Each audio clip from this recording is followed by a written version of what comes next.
Okay, it's 9:01. I think reasonable to get started. We have hands raised already and 67 participants. Thank you all for being here. Um, Let me introduce the group and also introduce this morning session. We are here to discuss a new MOU between the Contra Costa Mental Health Plan and CCHP, along with our DMC ODS partner. Um, If we can go to the next slide, we can do introductions of presenters.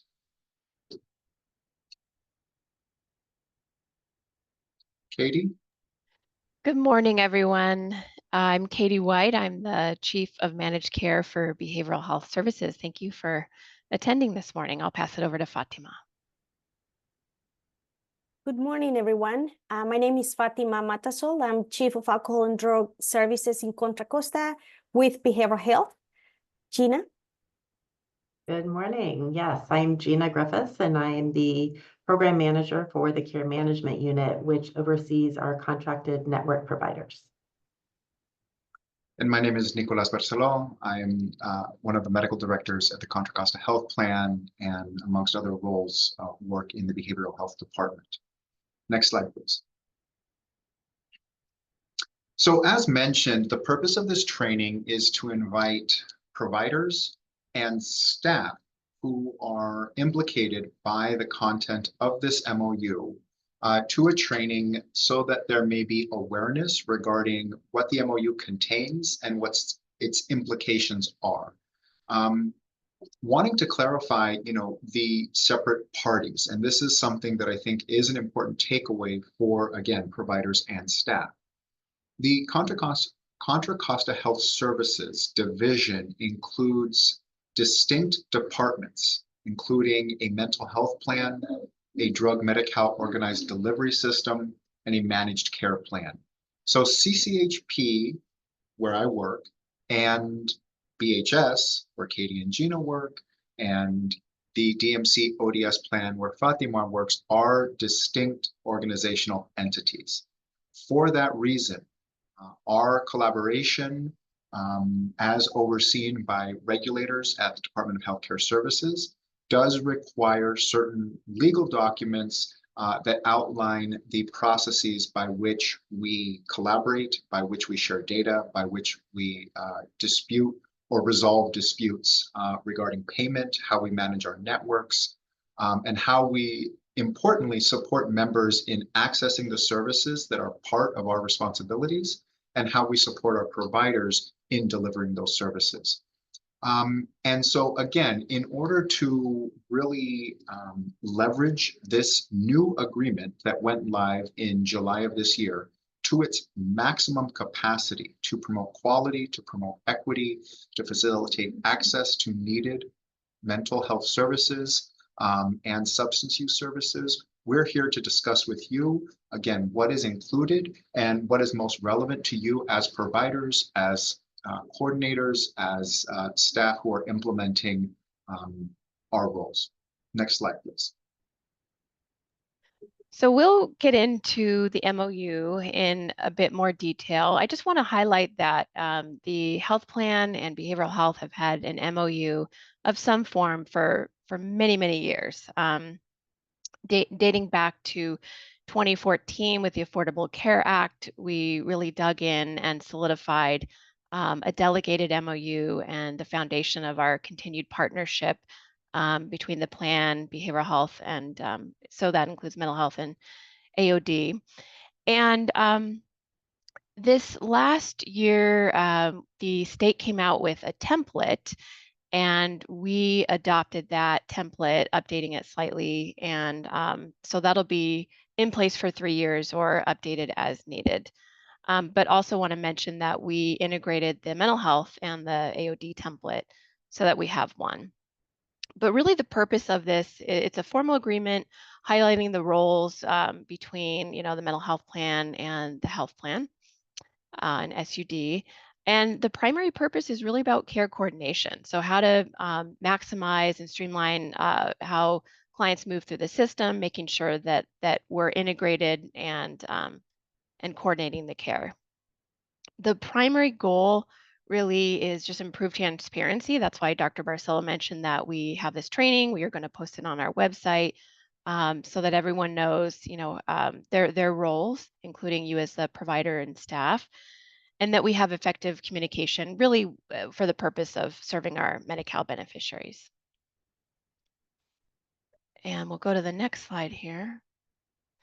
So this is high level what we'll touch on. Again, this is a very high level overview of the training. But essentially, we're going to get into the roles of what we call non-specialty mental health. You might also hear that referred to as mild to moderate, clients with mild to moderate needs. Specialty mental health services, which you might also hear to as moderate severe, and also the substance use disorder services. We'll just touch on the explanation of interplay between the health plan and behavioral health, who's responsible for providing what services. We'll go over the DHCS required screening and transition of care tools. We'll talk about how referrals are made when they're necessary or not necessary. We'll touch on care coordination and the collaboration between the health plan, behavioral health, and the providers. And then the critical component of ongoing quality improvement process and how that shows up. And then finally, data sharing obligations and restrictions with regards to confidentiality considerations.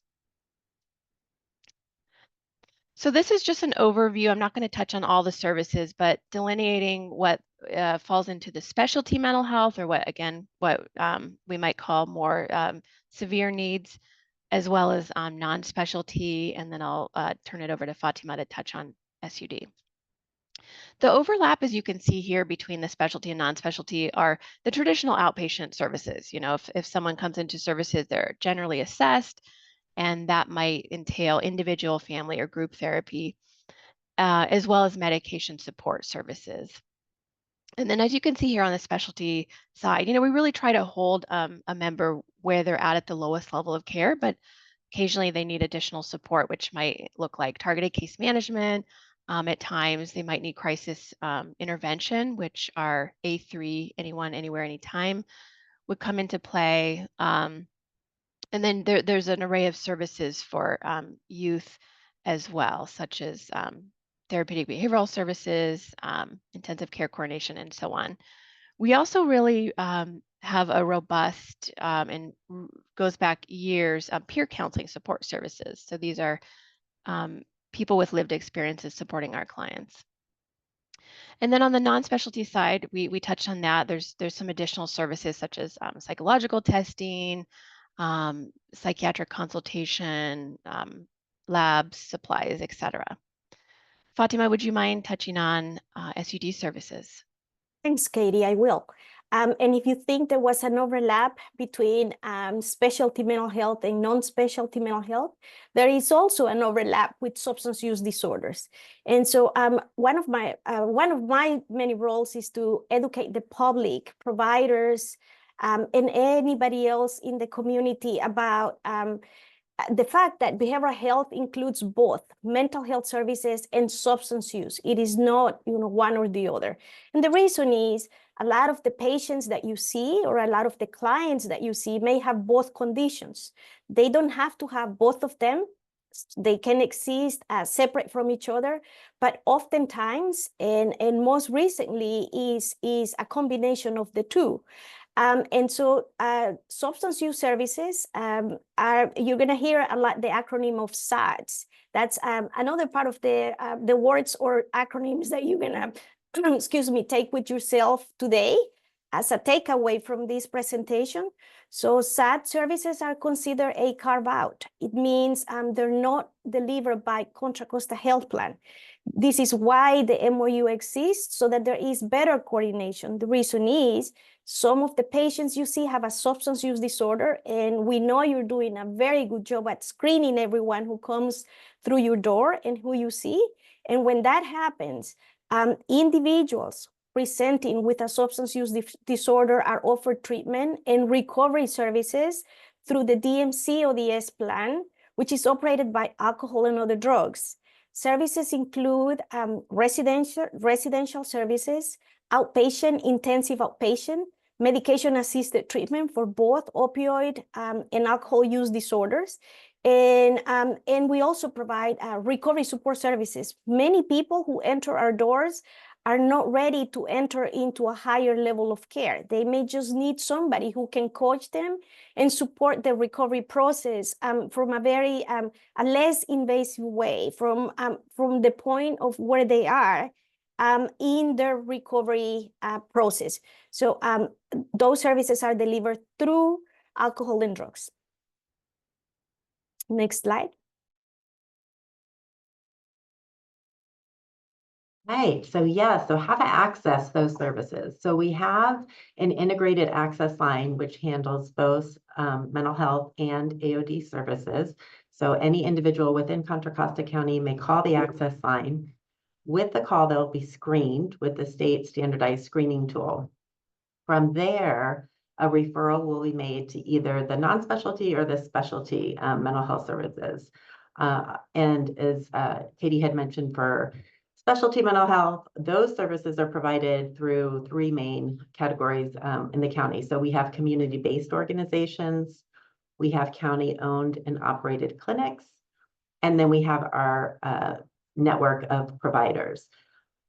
The non-specialty side, you also have our network providers. So they have a dual hat doing both specialty and non-specialty. There's also a contracted community provider network, in addition to federally qualified health centers. Next slide. If I can just briefly chime in, Gina, if we can go back to the prior slide. Really want to, bring folks' attention to the screening and transition tools depicted right there at the branch point for acuity, as well as when it comes to moving between systems of care. Those are really essential tools that are required by the state, which we have been implementing with your support for now, I think, approaching more than a year. And they have been successful in many instances. Thank you for your patience in that rollout. But I can speak, to the extent to which our internal staff and case management have been using these tools to understand where members are in their receipt of services and helping members support that access. I also want to draw attention to, the call out of FQHC integrated providers. If there are providers here in the webinar from, as an example, the Regional Medical Center, you may see notes that say behavioral health. Those notes may be from an integrated provider and be unrelated to services provided by BHS in the specialty mental health system. So really, there's a lot of nuance there. I think that there are challenges. We hope that this depiction, visually facilitates some of that understanding. We will provide at the end of this call additional information if there are instances in which clarification, from those of us on this call would be helpful. Thanks so much. Next slide. Oh, last point, sorry. In the top corner, you see commercial. And so just clarifying, this process, the collaboration between BHS and DMC is really related to Medi-Cal members only. So for CCHP staff present here, please remember, the access line does not serve commercial members. For that, we are referring to member services. And, all of our discussion in terms of data sharing is really focused on the Medi-Cal line of business. Thank you. Next slide. And so how do we access such services through the DMC ODS? Very simple, through the behavioral health access line. This diagram here is less complicated than our mental health counterpart here. But as Gina indicated, we do have an integrated behavioral health access line that is comprised by both mental health clinicians, or I would say mental health practitioners, and also substance use counselors that are ready to help anybody who's calling or making a referral. There are services or screenings already done by the hospital, by primary health care, by all of primary health providers outside the county system. And that consists on the SBIRT, as everybody knows, screening, brief, intervention, and referral to treatment. If anybody scores higher than what this provider can deliver, referral can always be made through the behavioral health access line. We will then do a quick ASAM screening, or addiction medicine screening tool, to place individuals in the appropriate level of care, which could be inpatient, residential. Not always is going to be residential. I want to clarify that. If a person is homeless, that in itself does not make them eligible for residential treatment. So certain criteria has to be met in order to do that, but our counselors are properly trained to do that. And also, important to mention is medication-assisted treatment, especially at a time where we're seeing a high number of preventable overdoses. One of the ways to prevent overdoses is to making sure that treatment is easily accessible to anybody with an opioid disorder. And I want to emphasize, we do have opioid use treatment, opioid treatment providers on the DMC side, but there are also MAT providers within primary care. You may have heard about Choosing Change. Those are MAT providers that are throughout the health system, in our primary care clinics, and also at the regional medical center.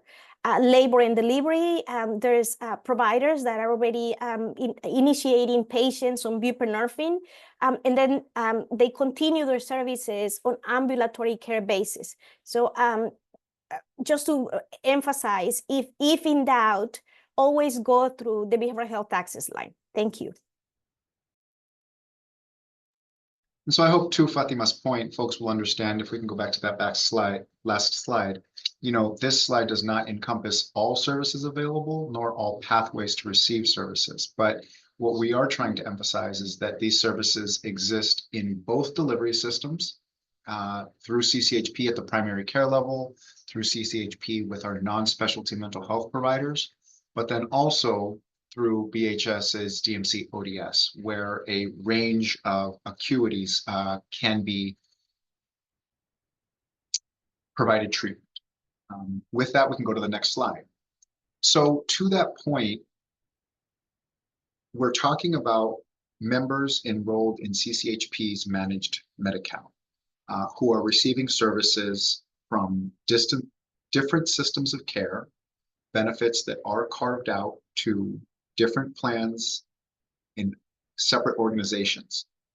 What is nonetheless expected is that for Medi-Cal members enrolled in CCHP, that the managed care plan ultimately be held responsible for overseeing and coordinating all those services, even in cases when they are provided in other systems according to other benefit plans with other network providers. This presents a challenge to CCHP, and again, underscores why the agreement in this MOU is so important.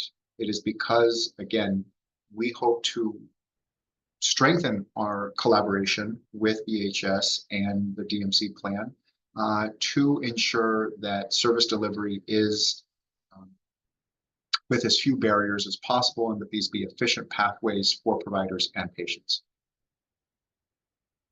Next slide. So to that end, there are a number of instances where we believe that we could become, have a little bit more robust pathway in place. And so these relate to coordination protocols to ensure that services that members are referred to are in fact received. With regard to follow-up procedures, which again is kind of echoing the point already made, that when members are scheduled, they are seen. When they're seen, there's communication between providers.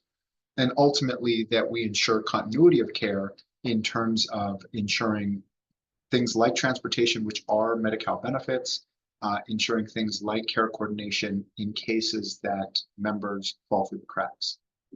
Katie? Yes, thank you, Dr. Barcelo.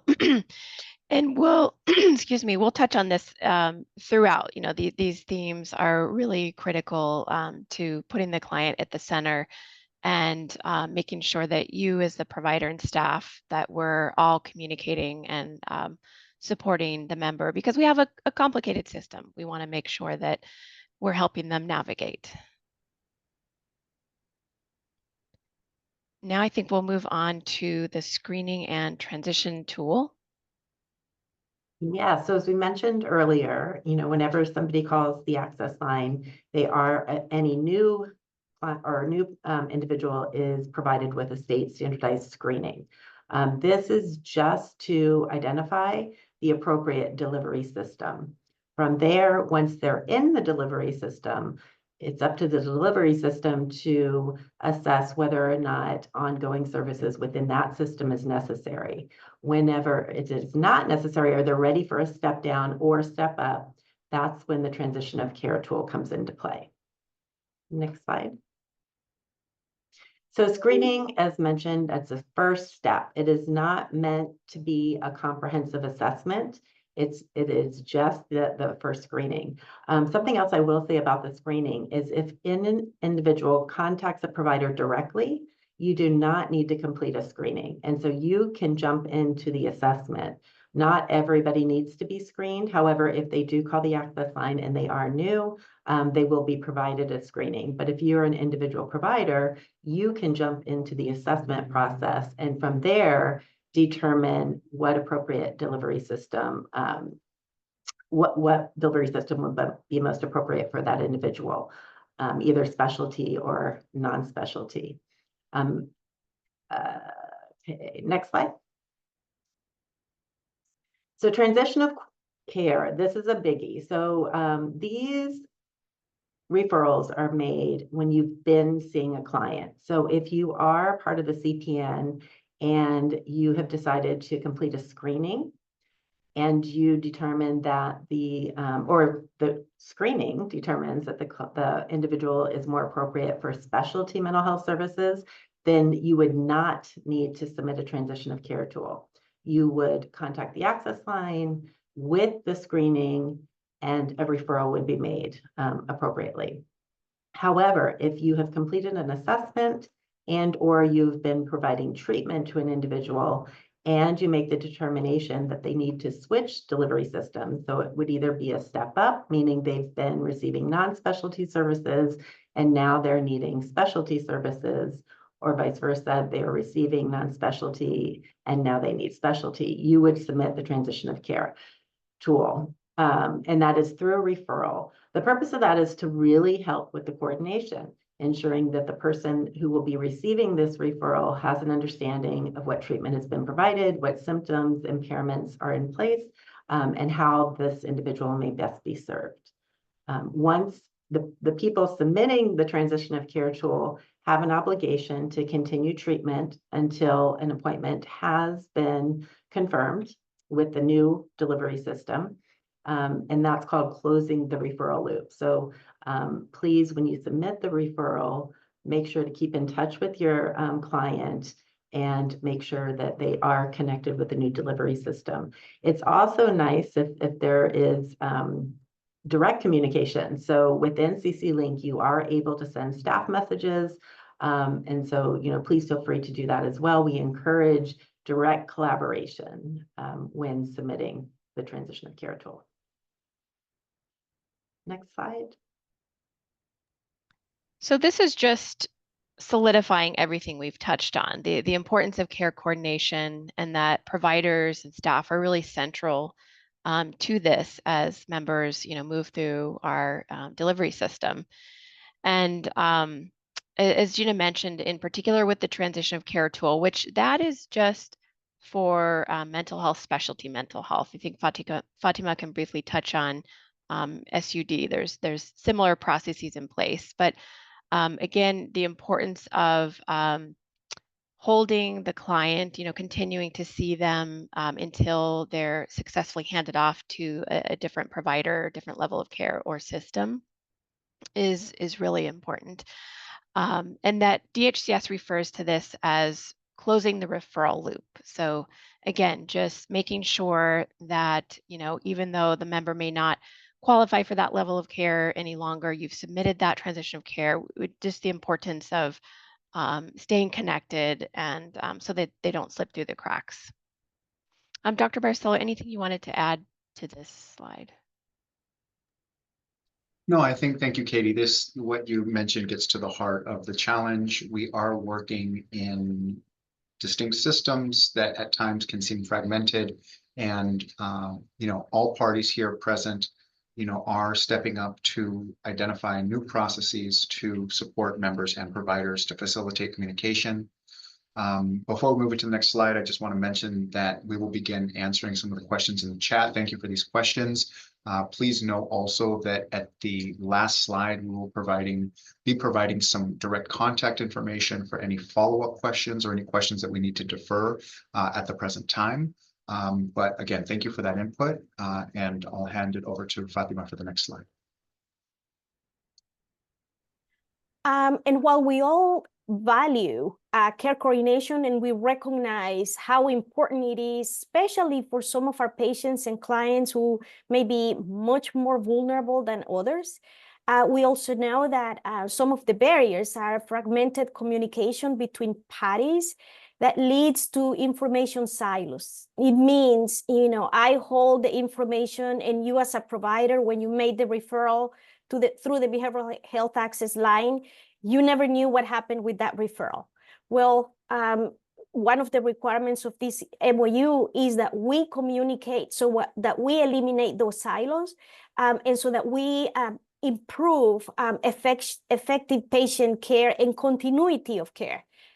We also understand that the diverse service offerings across the managed care plans and third-party entities complicates member access and navigation.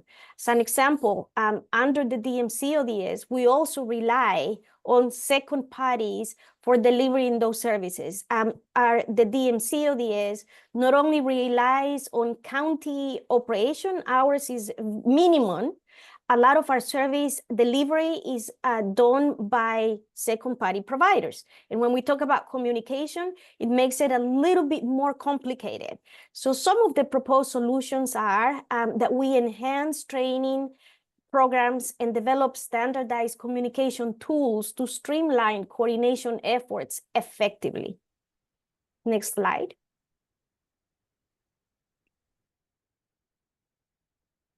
Okay, thanks, Fatima. And so for this one, we want to just touch on the importance of quality improvement measures, which should be infused throughout treatment. And it really comes down to having solid policies in place that define the quality improvement, continuous systematic evaluation and looking at opportunities. Again, this concept of care coordination, always looking for those opportunities. That can look like monitoring frameworks. So, continually evaluating services, looking for barriers. Some examples of that are looking at over and underutilization. So we have reports and ways to identify, how clients are being served, and if members looks like they might be underutilized, slipping through the cracks or hitting more of our acute services. How can we reach out and try to connect and engage them, making sure that coordination is in place.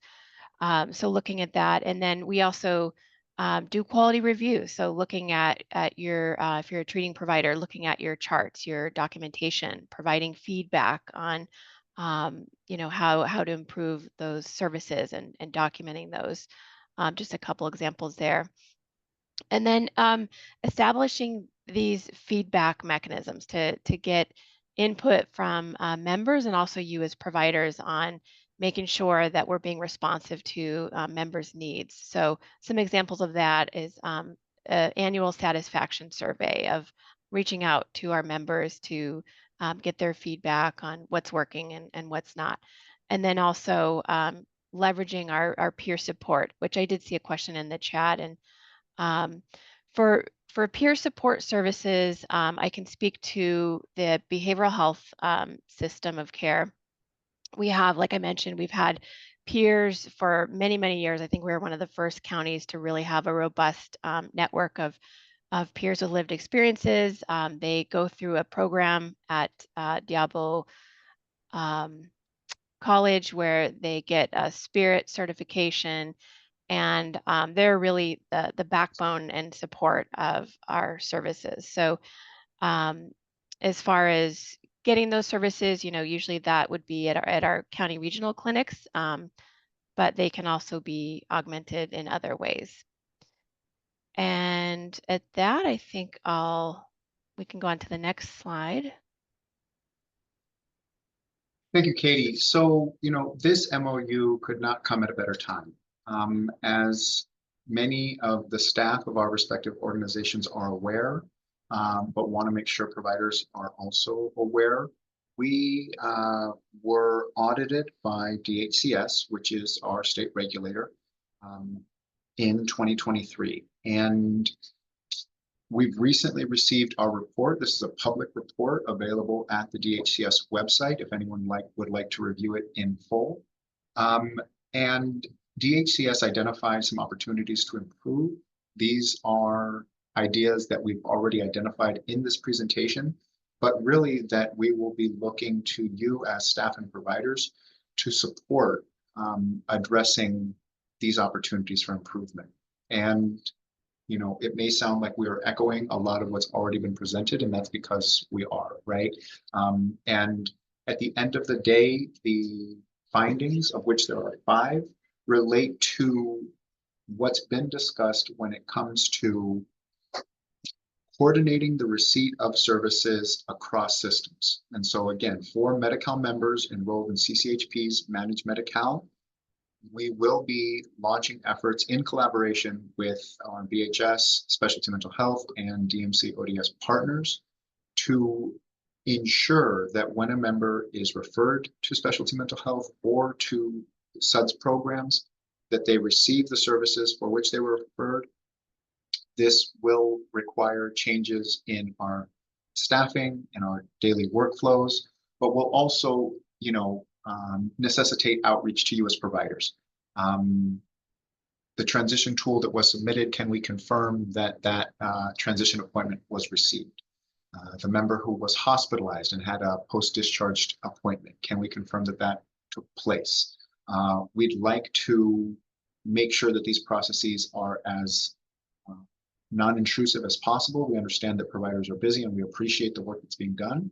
But again, it is the expectation that we follow up on these services in a way that protects patient privacy, that is in alignment with state and federal expectations, but that also meets the compliance expectations of DHCS.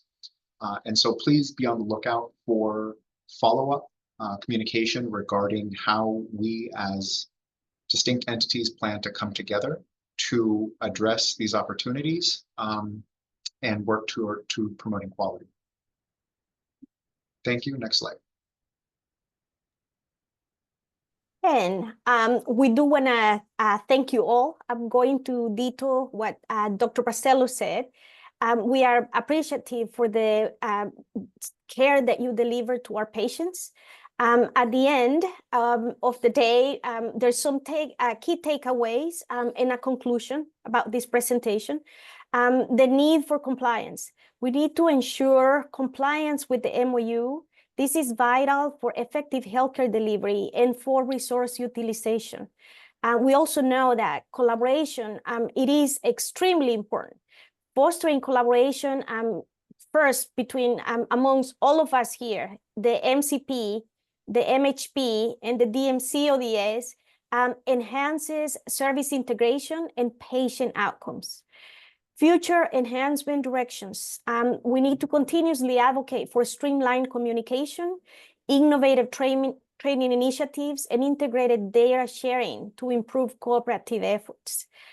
Strengthening partnerships, encouraging proactive engagement with third-party entities to optimize member services and address local health needs effectively. Next slide. So that wraps up our formal presentation. The emails listed here are to our corresponding departments. Please reach out with additional questions. We did try to address some of the questions in the chat, but in the case that there may be follow-up needs, these will be direct lines of communication. If there aren't any further questions in the chat for today,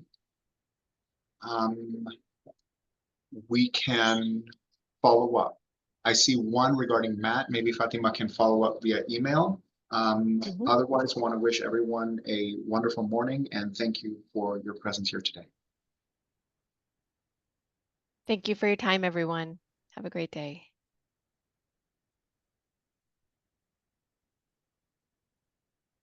Okay, let's see here. Just us or nope, we're still okay.